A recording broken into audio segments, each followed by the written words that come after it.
This clip is brought to you by VegasWinners.com. Get expert sports betting advice from some of the best handicappers in the world.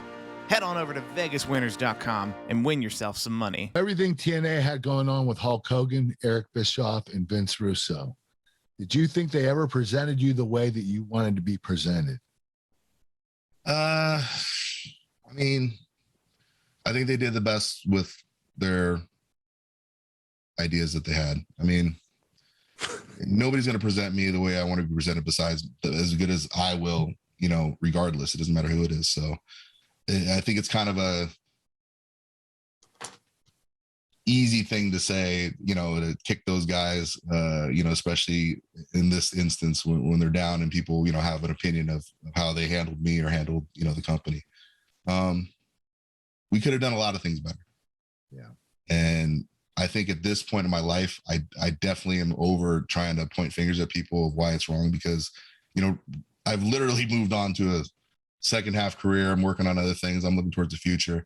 And another thing too is that I'm just sick of this ridiculousness in pro wrestling where guys are holding these dumb grudges and beefs and I know and tearing each other apart over dumb arguments they can't even half remember 40 years ago. And I definitely don't want to perpetuate that cycle. Holding grudges. You're right, Joe. I mean, it's you know, and get it. Everybody wants their hot takes, and that's fine.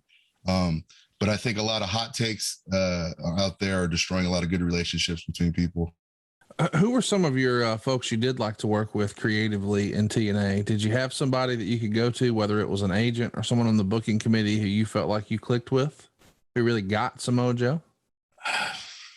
I don't know. It's hard to say because it was such a different creative process, I think, outside of what you might think of in a WWE setting or something like that. You know, it was a committee of guys who you talked to and they went, you know, behind closed doors, had their meeting, and then the booking was out. You know, there was very little collaboration, you know, as far as like what you want to do or what you want to say. I mean, they had their ideas and they put them out there. And, you know, a lot of times we always joke about the speech we get, like, you know, hey, we've done this and we know what to do. And, you know, so we said, all right, cool.